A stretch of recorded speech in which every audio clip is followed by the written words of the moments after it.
Alright. Big circle. Inlaid library again, because I'm going to die otherwise. And we are just going to say, wow. Okay. I wonder if the temporary is based on time, or if it's based on level. Like, it only lasts for the first level. I'd say I like Dark Cloud's weapon system, but I've never played it due to never owning a PlayStation. So not exactly in the same vein, but a clock lancet, sure.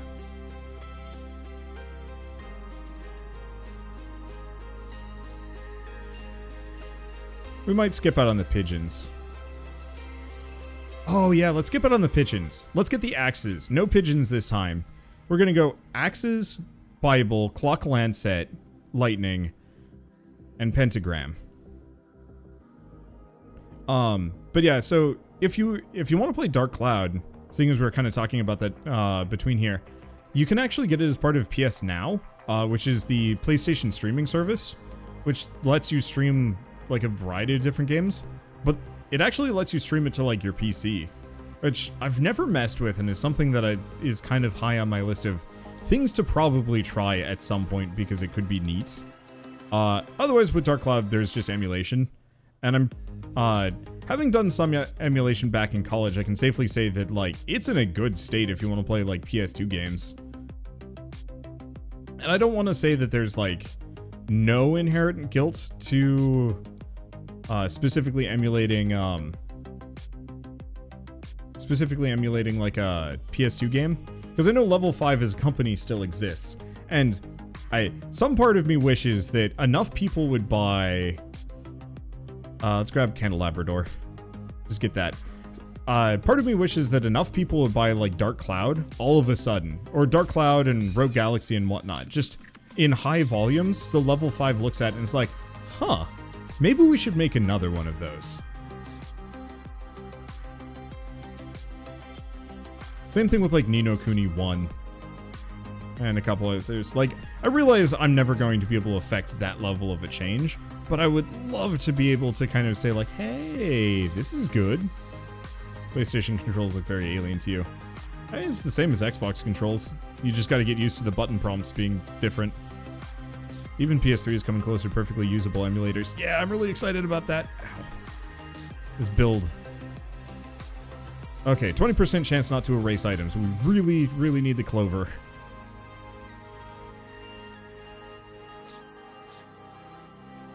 We should actually show the cooldown on the pentagram. I think that would be kind of nice.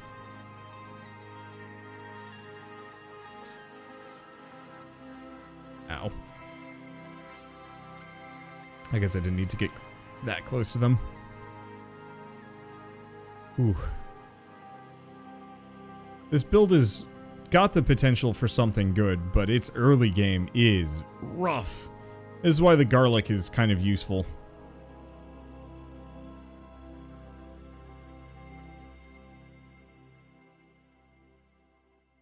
Let's see if I get lucky.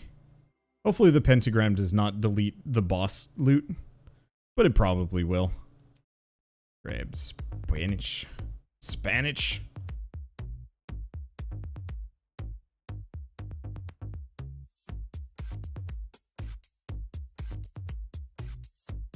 The other trick would be not having the boss on screen, but that's going to be difficult.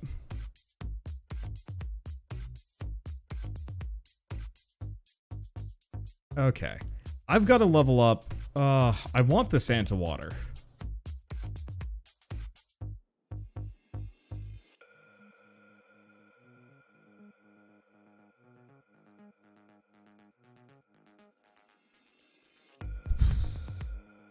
I gotta grab it. As hard as it's going to make everything, because what I really want... Oh, was the boss? No, the boss was off screen. Damn it. That's fine.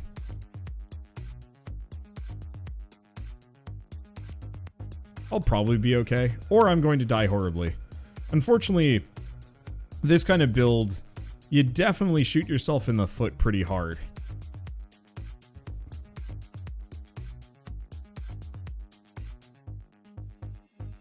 Let's see. Do I want the attract orb? It's tempting, but I think we want the Bible.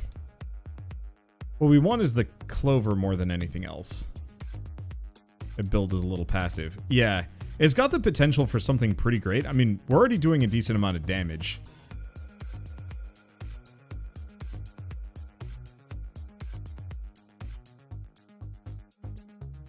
But it's not reliable. There we go. Hollow Heart, no. Lightning Ring. There, oh, that's the upgrade that I needed. I think the first 2 levels of the Lightning Ring have, like, next to no AoE.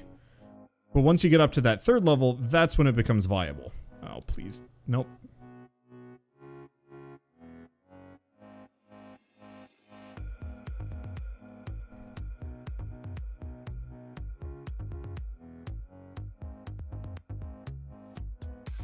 There we go.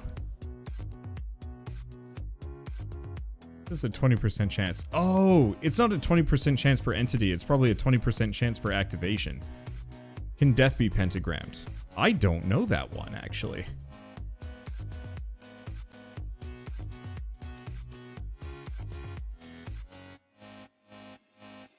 I wish I did.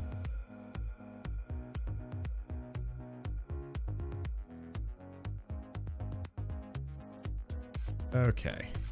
Fires another projectile. Yup. I really want to level up the pentagram, but it is a little finicky on whether or not that's going to happen. I'll live. The extra chest would be nice, but the potential for having maximum pentagram, nope. Especially for the later sections where it just deletes enemies fairly regularly, probably is going to be better. Maybe. We'll see.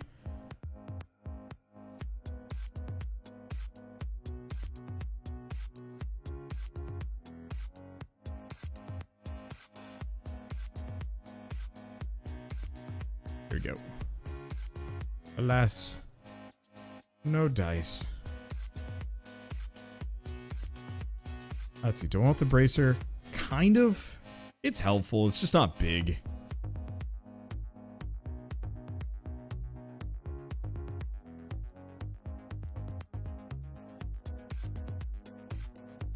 Let's see. Lightning ring. Base area up, base damage up. Yeah. The lightning ring is one of those weapons that, like, if you can level it, it's a solid early game and mid game carry.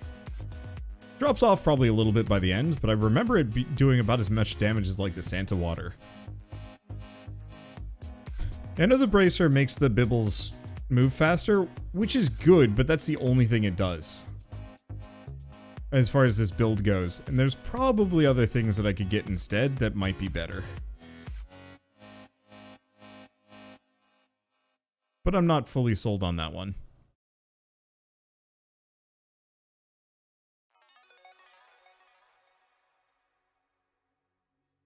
Got the money. Grab the HP so I don't freaking die. Okay, just fast enough we can avoid those. Candelabrador. Yeah, Candelabrador. Because I want big Santa water and I want big, big lightning.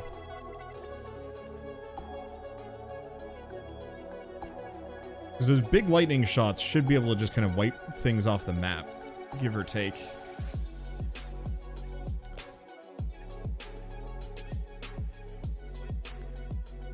Let's see. I guess on the topic of Dark Cloud, just to go back to that, because that's been something kind of stuck in my head. Ow! Ugh. Hey, I don't think that actually deleted things, which is nice. That's convenient. Clover. Here's the problem. I desperately need wall chicken. And I'm going to be having a really bad day if I don't get some. There we go. Still having a hard time. But it could be worse. It could be worse. This is carrying. We're not dead yet.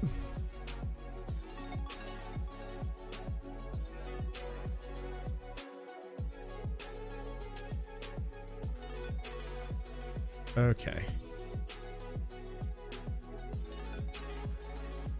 Because, yeah, I do a decent amount of damage and can generally wreck most things.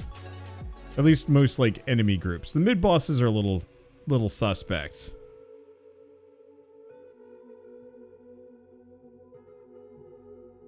There we go. I don't think that killed all of them, but I don't fully know. Whew. Whew. Oh! Ow, ow, ow, ow, ow. 40% chance not to erase enemy, items. Yes. I wonder if luck is just a flat bonus on top of that. That actually would go really far. Oh, I'm just absolutely screwed here. Nope, not dead yet.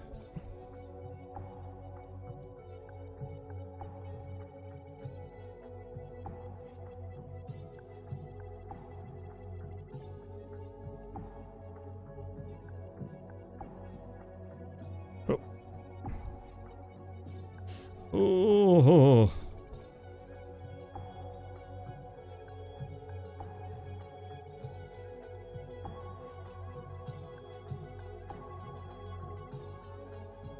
Oh, this is the end of me.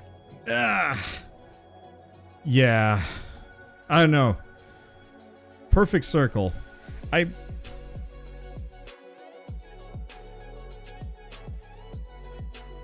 don't think the pentagram works. I think we need something that is not.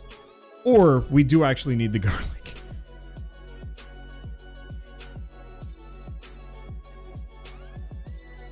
I don't know. Something with some stopping power.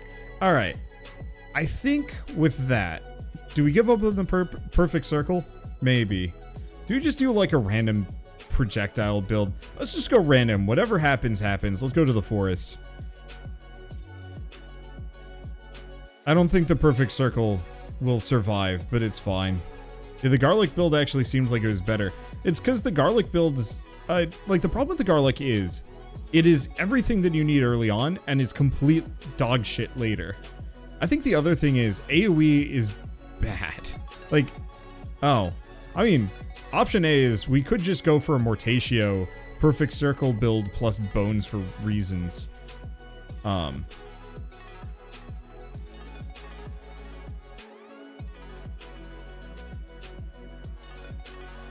Oh, this is tough. So, Rune Tracer means more bouncing and fun. King Bible means protection circle. Santa Water means larger protection circle. Damage over time but unreliable. Lightning Ring means more zap. And we can go pretty hard on zap if I want to. Because we could just do... Which projectile gave you additional rings on the garlic? That'd make it better. That would make it better.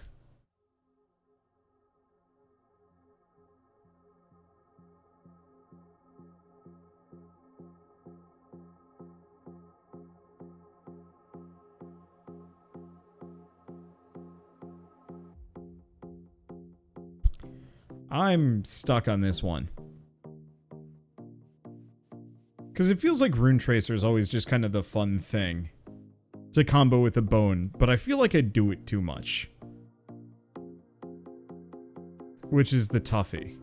Honestly, for that last run, what I should probably have done, was get all of my passives and then get the cooldown book sooner than later. Because that probably would have saved my butt too.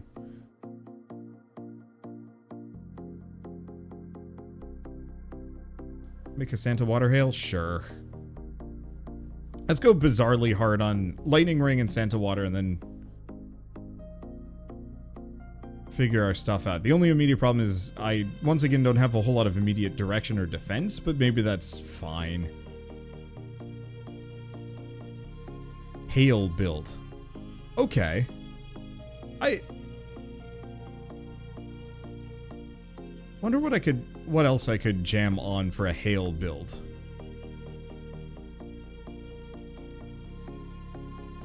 A duplicator plus garlic would result in blade mail. Yeah, that'd be cool.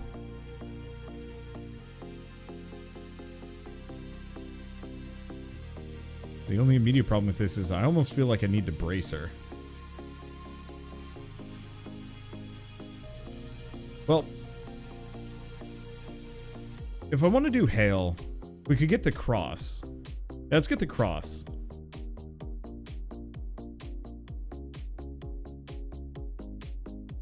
Because I could do cross for garlic. I think I want to just spread chaos here. Does garlic evolve? Sadly not. It's one of the biggest disappointments I have specifically in that weapon. Same thing. I mean, there's a couple other ones that kind of fit the same vein, but it's just like, hey, here's like a really cool weapon. Doesn't evolve, and it's like, ah. Yeah, cross does give me the closer range that I wanted. Oh, okay. I think I might get the fire wand on top of all of this as well. Fire wand and rune tracer, fire wand and axe. Ooh, that's tougher. I don't know on that one. I wonder what bone should evolve into. I don't know.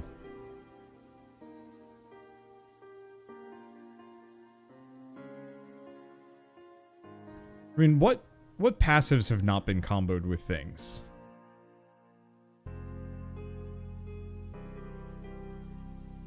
Bone splitting on impact. Oh, that would be great. If every time it hit, it gets a little smaller, but it sends out other bones. That would be cool. And it could combo with the crown for growth, maybe. Or the magnet?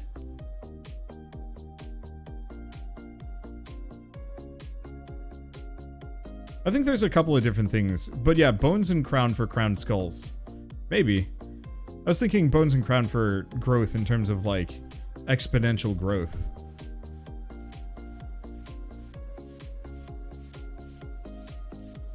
Magnet should be on pentagram. Yeah. Yeah, I could see that. Okay, do we want to grab the duplicator? Kind of yes, but I'm gonna leave it. Or not the duplicator, the attract orb.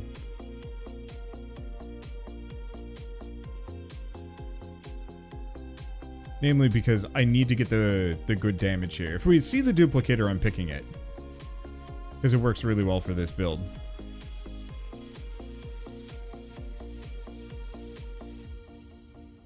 Let's see, increases the duration of weapon effects. That specifically, that helps the bone, that helps the Santa water. And if I go for the rune tracer, it helps that. The only immediate problem is if I pick the rune tracer, then... Oh. I guess I could go axe with this build.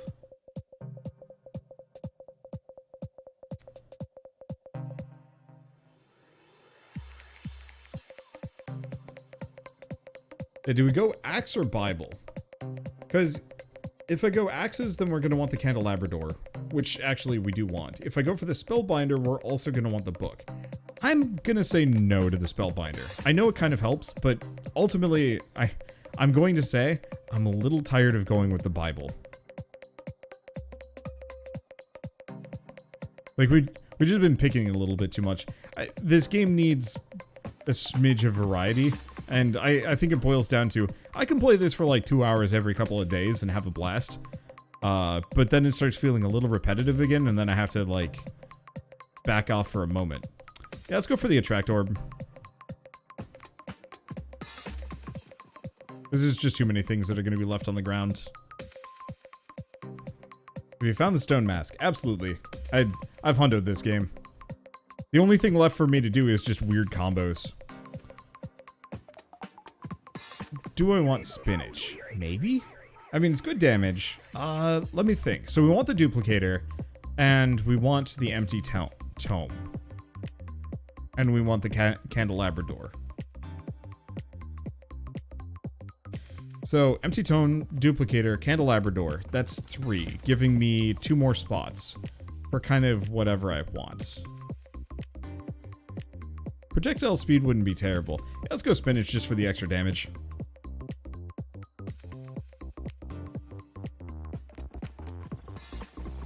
It's charming and lovely and needs some depth in order to take it to the next level. Someone else will steal their thunder.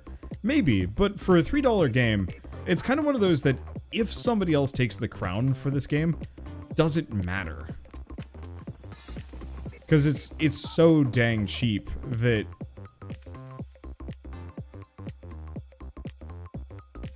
like chances are they'll get their money back for the development of this game.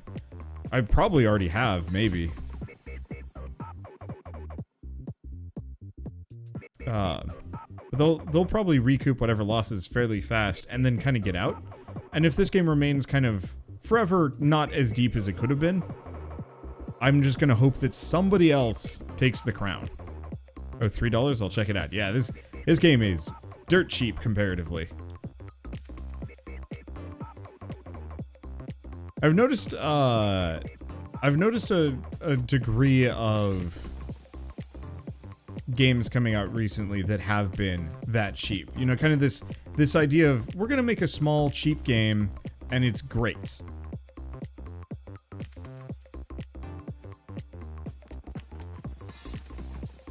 And you know, maybe it's fun for a couple hours, maybe it's fun for a fair bit longer than that. I don't know.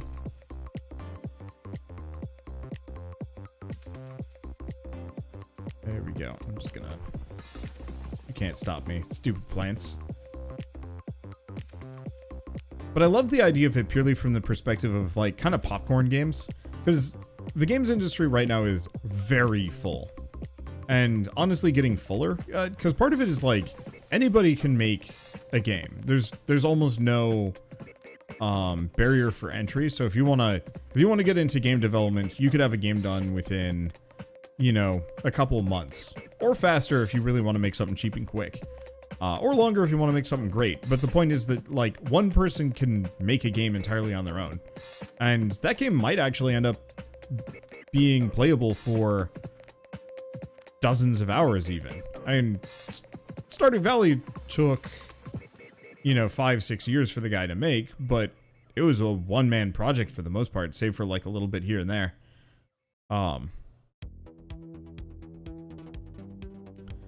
And I mean, that's sold like 100 million times or something ridiculous like that. Like Stardew Valley is one of the most sold games of all time, to my knowledge. Same thing with Minecraft and whatnot. You can basically make a Minecraft map with a story better than a $40 game. I mean, maybe. It depends on the $40 game.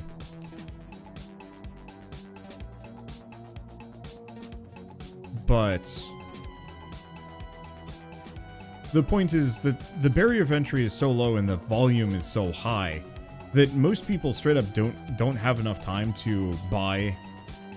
Most people don't have enough money to buy every game that comes out that's worth playing, and also don't have enough time to play them even if they do. You know, I'm in the position where I get pretty much every game forever for free, or, you know, at least as a tax write-off just because it is my business.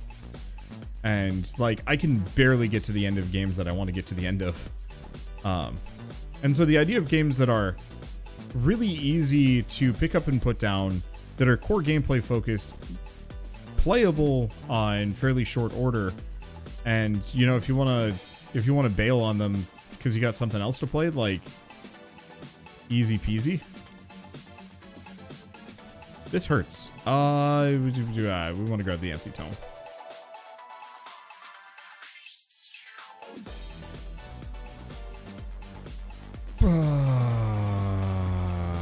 What's useful here? Probably the Santa water more than anything else.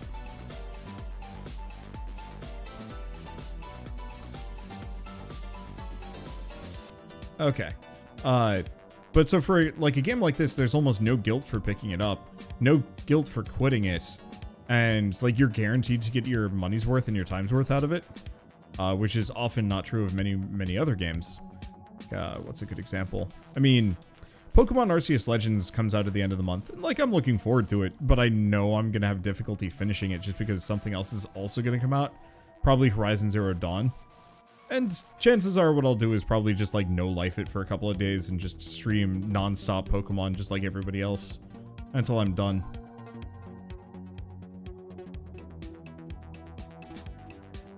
Okay, so we don't have any evolutions. This is a little dicey. Candelabrador. I'm in a mostly okay spot. It's really the question is, am I going to get mobbed by werewolves regardless? The answer is probably yes. You played a lone RPG, by the way. Nope. I don't even know what that game is about. Even trying to make it my business to try and play most games, there's a lot that I just, like, miss.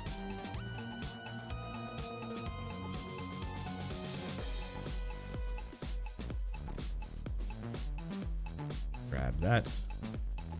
Did you get the attract orb? Yeah? Yeah. I guess we just must not have leveled it up that much. Someone told me that Nintendo has Pokemon Legends Arceus down with in-game transactions. Scared of bit of DLC. DLC I'm okay with, or microtransactions that I would hate?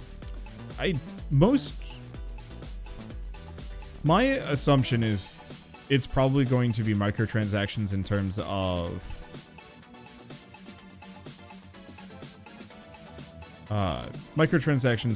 terms of like extra locations, because they probably have, like, you know, just kind of a DLC expansion or something planned instead. I could be wrong. They could actually go full DLC, you know, horrible cash shop. Hey, do you want a Piplup? You gotta buy access to Piplup. But I think if Pokemon did that, it actually would burn people. That their base games are kind of lightly greedy in terms of, like, we're selling 2 versions for you to buy, and everybody's like, ugh, just give us one game. Enough is enough.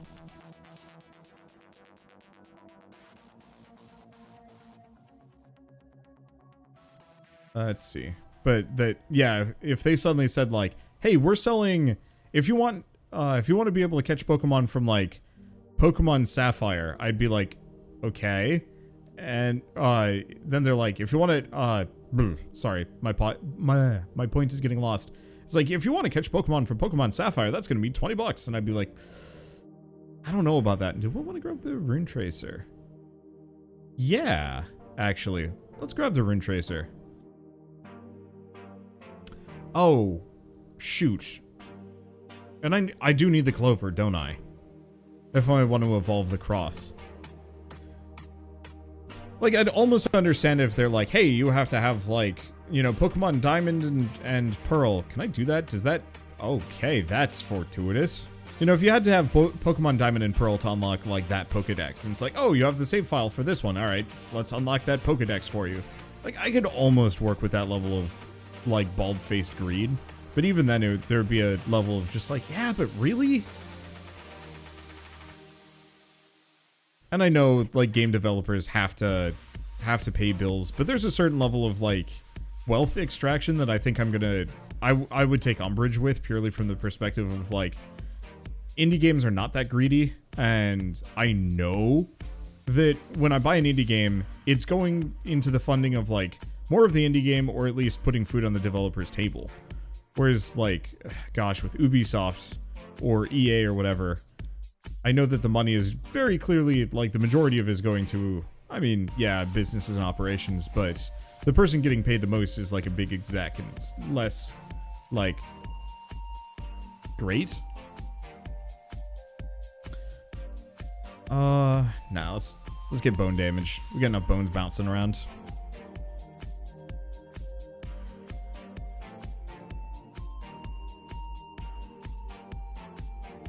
It should be good for just shredding these dudes.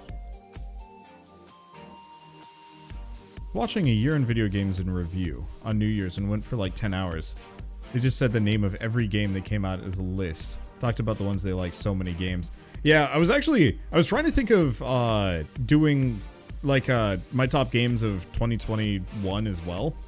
Just because, like, I'd like to get in on that scene to some degree. The problem is, there's just so many of them, and so many of them are just kind of humdrum or okay. And so, like, there were a couple I liked, but ultimately, it would just be kind of one of those where everybody's just kind of nodding along and saying, yep, you know, that's what I expected. Like, of course Inscription did well. Of course Outer Wilds is the best game of all time. Of course Disco Elysium is incredible. You know, that getting into those, like, top lists, I don't want to say is necessarily, like, a bad thing, but that the space is full. You only need a couple of people to do it. Generally, if you watch all of those, you get the full coverage. I'd rather focus on games that people have forgotten or haven't played in a while and may never have heard of.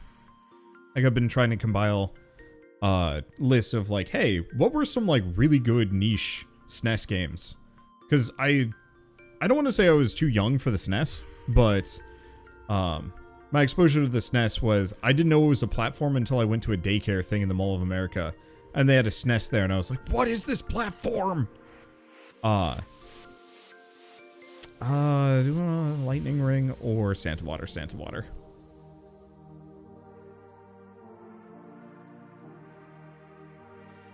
What was the center game? Sound of Something? Unfortunately, my brain's moved on at this point. Oh, what would combo with a Tractorb? Combo with Santa Water for, like, a mud pit. Oh, that'd be interesting if it actually, like, pulled enemies in. That actually would be cool. Also, we're just completely skunking the werewolves. Maybe they'll get worse as we go on. Oh, Inscription and Disco Elysium. Outer Wilds, probably. I think that's the other one that I had mentioned.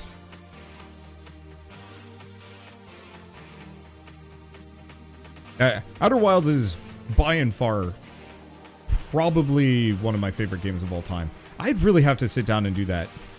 But I was going to bring this up, I guess, earlier in this. If you guys are on Discord, I'm kind of trying... Oh, God, this got bad. I'm kind of trying to specifically approach this, even on my own, as kind of like a new show thing. It's like, well, I can't do the top games of whatever year, because I think that's kind of boring. But I was thinking it would be kind of neat to do... like a video game book club for games that I think are particularly special in some way. Let's do Cross. Oh, God. I should not have moved. I don't think I want to move until I've become stronger. Because I'm almost fine. It's oddly enough the Santa Water that's keeping these guys at bay. But I think that would be a great idea. Yeah, and I'm super excited about it. Obviously, I'm going to end up having to replay a couple of games that I've played before as a result of this. But yeah, instead of just kind of approaching the churn, you know, specifically thinking of like Horizon Zero Dawn. That's coming out in a couple of months, and it's probably going to end up on like a Game of the Year list or 3. You know, it's just that good and so on and so forth. But like, I don't want to rush out and play it anymore, because kind of that feeling of like, oh, you gotta play the latest and the greatest, like the new hit, and it's just like, yeah, I mean, I guess. But some amount of me just wants to play games that I know are going to be great, and then share that experience with people. And I know with like big, expensive new AAA releases, you can't really get that. Because only some people are going to be able to afford the big AAA releases. And so I kind of wanted to go maybe for more of like a patient gamer's angle, and like pick up games that are either like demonstrably cheap, available to everybody, or are just so good that it's worth it. And so I guess if you guys are on the Discord, we've already started the process of like picking the first game. I'm pretty sure it's just going to be Hollow Knight again, which I'm totally fine with. But, you know, going through once a month, picking a new game to play, and finishing it, kind of discussing it, and then doing like a review on my own end, talking about why this game is so special, as opposed to, you know, not Hollow Knight, Horizon Zero Dawn, Forbidden West is Game of the Year 2022, 10 out of 10, and then it's like actually just okay. Because everybody's going to be talking about that game, and I feel like it'd be kind of nice to go back and talk about some of the older games instead. As a developer, some of the technical details on Horizon Zero Dawn works is fascinating. Most of the details of the world are actually procedurally generated. Oh yeah, it's because the map is too big to hand design otherwise, and so you hand generate it and then go back and take a look at what's been made and then you tune it up from what I know. Holy shit, this got weird. There's a lot of plants in there. I don't have a single evolved item, but I'm doing okay. It's the Santa Water for sure. And possibly the crosses.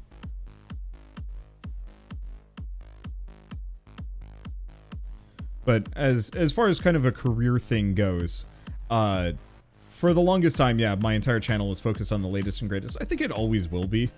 To some degree of like highlighting neat games that came out, you know, within the last couple weeks or whatever. But that I would very much like to start moving away from just like that rush. I was talking to my manager and he was talking about how he's been... Do I get an evolution? No. Damn. I don't actually know what level my cross is. I want to say it's 7. But he was talking about how he has all of these games that he's playing. He had specifically pushed me to play Unsighted a couple months ago, talking about how great it was. And because I had mentioned it being good, and then he played it, and I hadn't, you know, I just done the demo and said like, man, Unsighted is actually really cool. I still stand by that, and I think that's 100% going to end up on my, like, kind of video game book club of, like, check this game out. It's beyond great.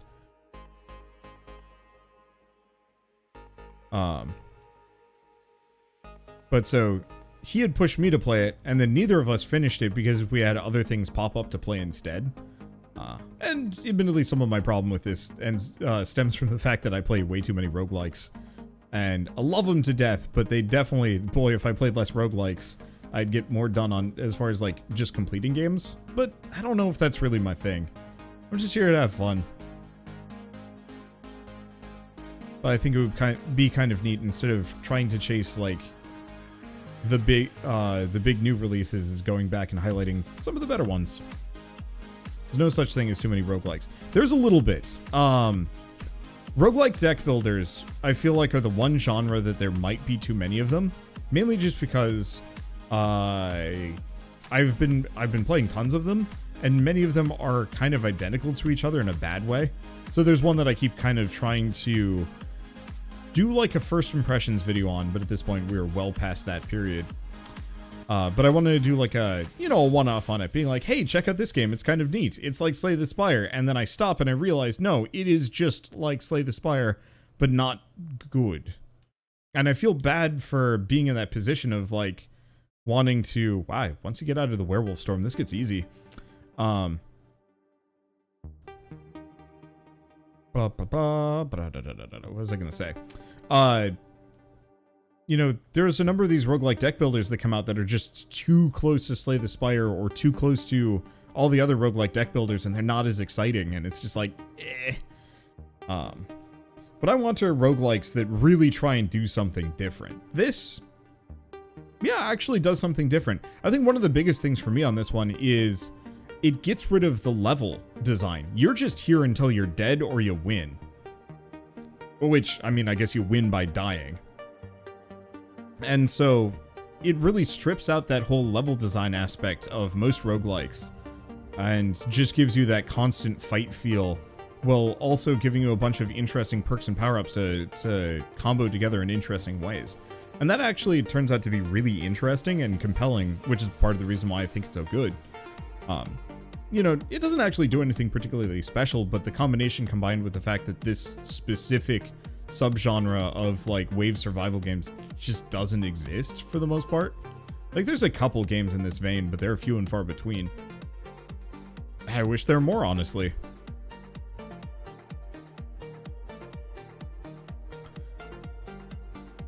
Did Slay the Spire start that whole trend? The game is indeed amazing. So there are a couple of games that precede Slay the Spire that have very similar mechanics, so I wouldn't actually say that Slay the Spire started the trend so much as it was the one that got the trend rolling. It didn't start it, but it popularized it. And so like I have the quote-unquote granddaddy deck builder roguelike installed on my PC, but it just doesn't look nearly as fun as Slay the Spire is, so I just have zero compunction to actually give it a shot.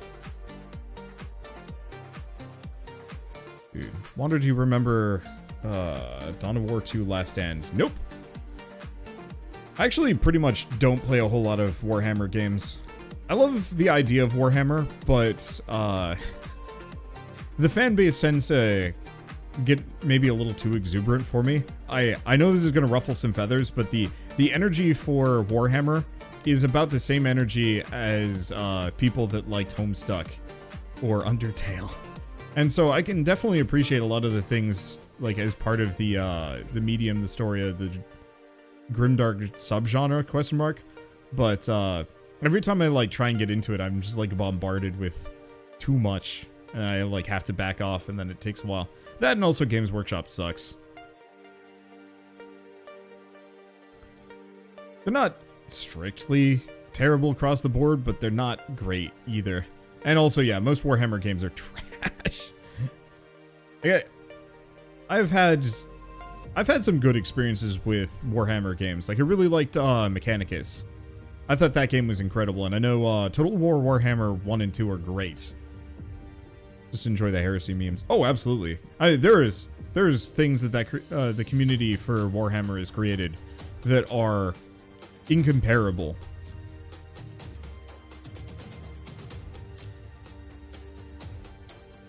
Talking about this game being the grandfather and some other game taking the crown in the genre. Slay the Spire took the crown in the buzzword spaghetti genre.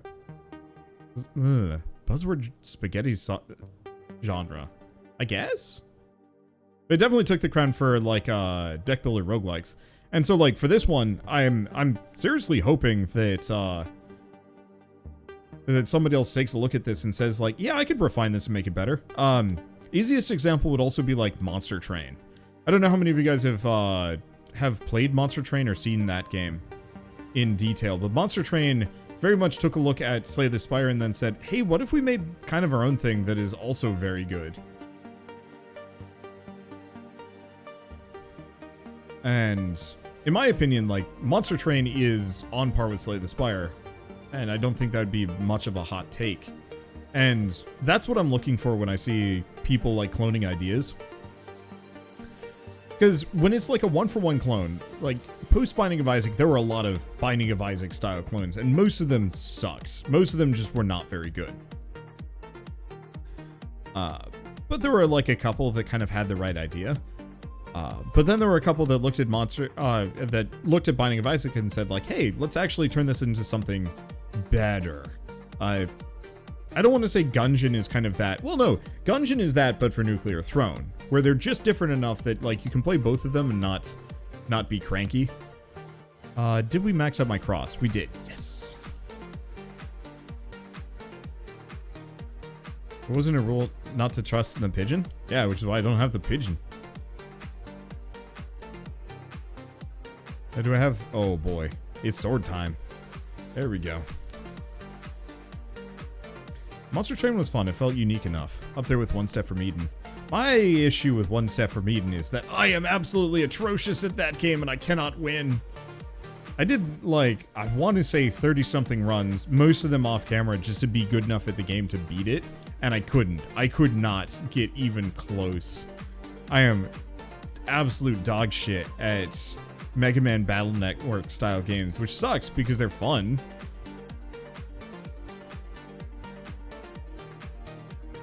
Wait, wasn't the rule not to trust in pigeon? Saw the title and I was worried. I gave up on pigeons. They're trash. There's nothing better. Or there's as far as weapons go in this game, there's nothing worse. Even the garlic is better, and garlic is garbage. Game's damn hard. There's no shame in that. Yeah. That was another kind of weird brushing my teeth thought the other day. I wish more games had a difficulty mode that was, I am trash, just let me win once. Just let me have fun.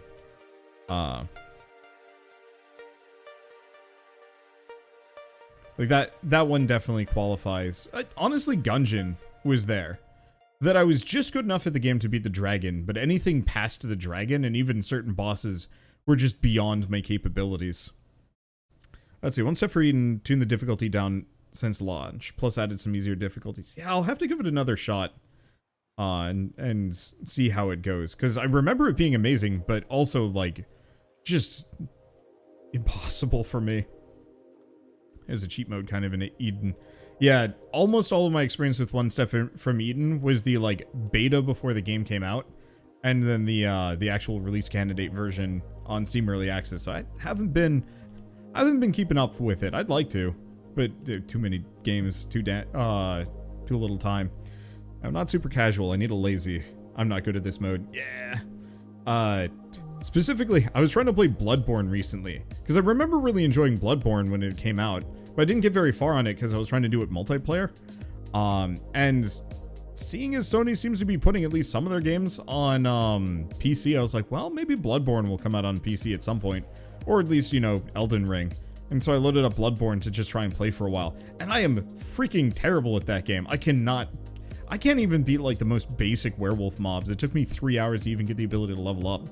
And I think that's just kind of the point of Bloodborne, that it's not supposed to be easy. But I just like, playing it, I was just like, can I just have a like fun mode? Where the enemies are just like 20% slower and my parry window is huge. So I can just kind of chill a little bit and have fun. What's your favorite strategy game from when you were younger? Mixed between Final Fantasy Tactics and Red Alert. Specifically Red Alert 2. I thought Red Alert 2 Yuri's Revenge was an incredible game.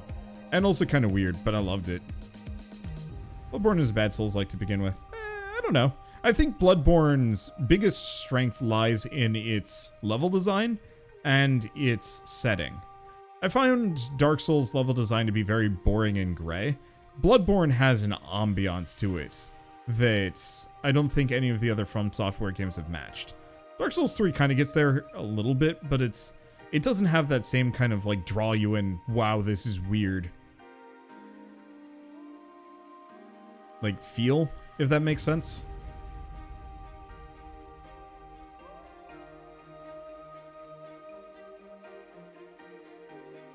But it's one of those where I just desperately wish I could slap on some really heavy armor and just block my way to victory again. But no, game doesn't let you do that. And it's like, oh, I mean, I guess I understand, but I like it when build choice is your difficulty in a Souls game. I don't like it when there is build choice, but it's so much more balanced.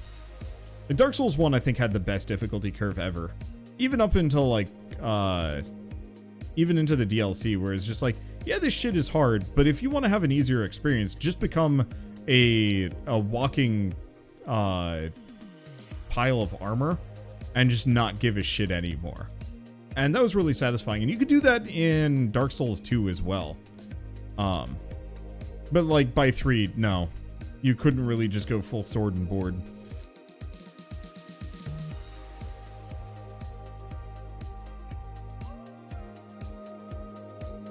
There's a lot of hype around difficulty, which is sad. Challenge is good for some, but don't make it mandatory. Or it's not challenge. For me, yeah, there's that. But especially, like, if I want a challenge, I want to have a challenge in a roguelike. And I want it to be somewhat cerebral. The more reflex testy or patience a game has challenge-wise, the less it's actually fulfilling. And, like, learning a boss's pattern so you can fight them properly. Like, okay, that's pretty cerebral. But when it's paired with reflexes, then it's just like, oh shit, I can't do this. I have that problem a little bit with Paper Mario. Like, I really want to play 1000-Year Door, but it looks like it has just enough of a reflex test element to it that I'm just like, I don't know about that one. I'm sure it's fine, but I just scared to play it. Same thing with Bug Fables and a couple other similar games.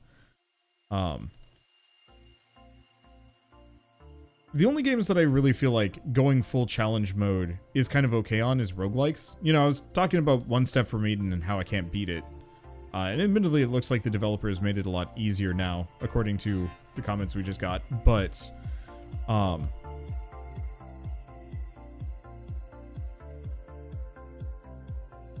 for a roguelike that's overly challenging, it feels like it's okay. Because with Bloodborne, if you're not good at Bloodborne, you're never getting through Bloodborne. And like, maybe you can kind of GG your way through it. Just by working hard and committing yourself to it. Maybe that's fine. But with a roguelike, sure, you might also not be able to get through to the end.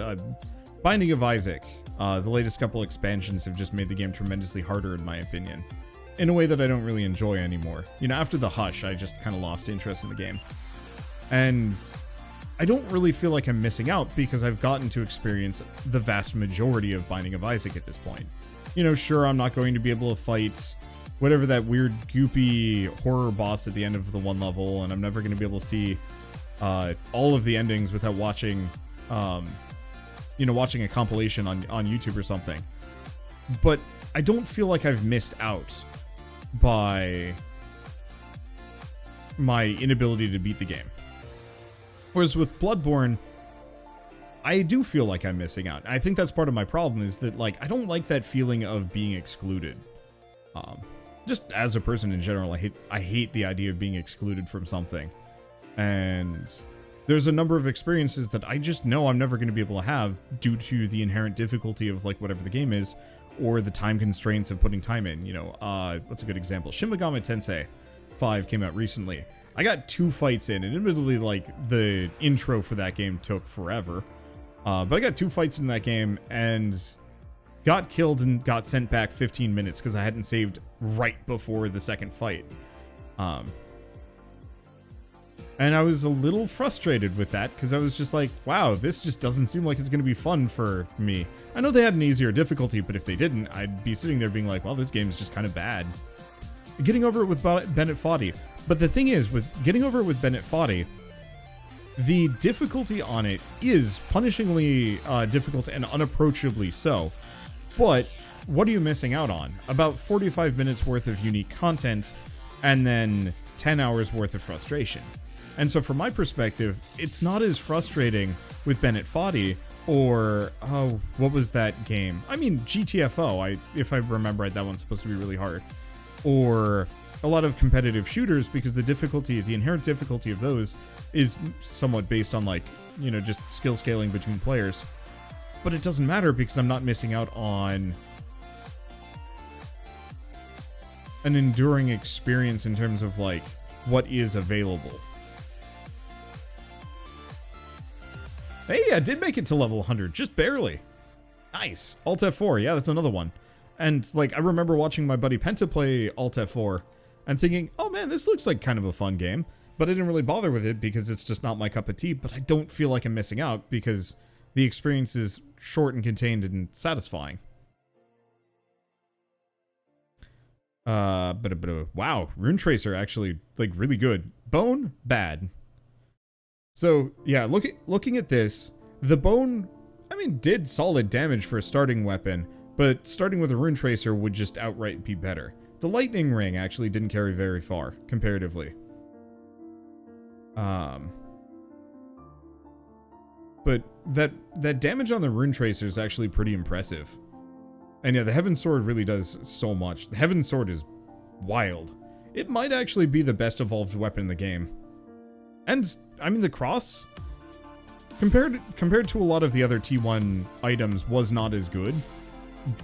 But it's very much a strong lead early game and early to mid game.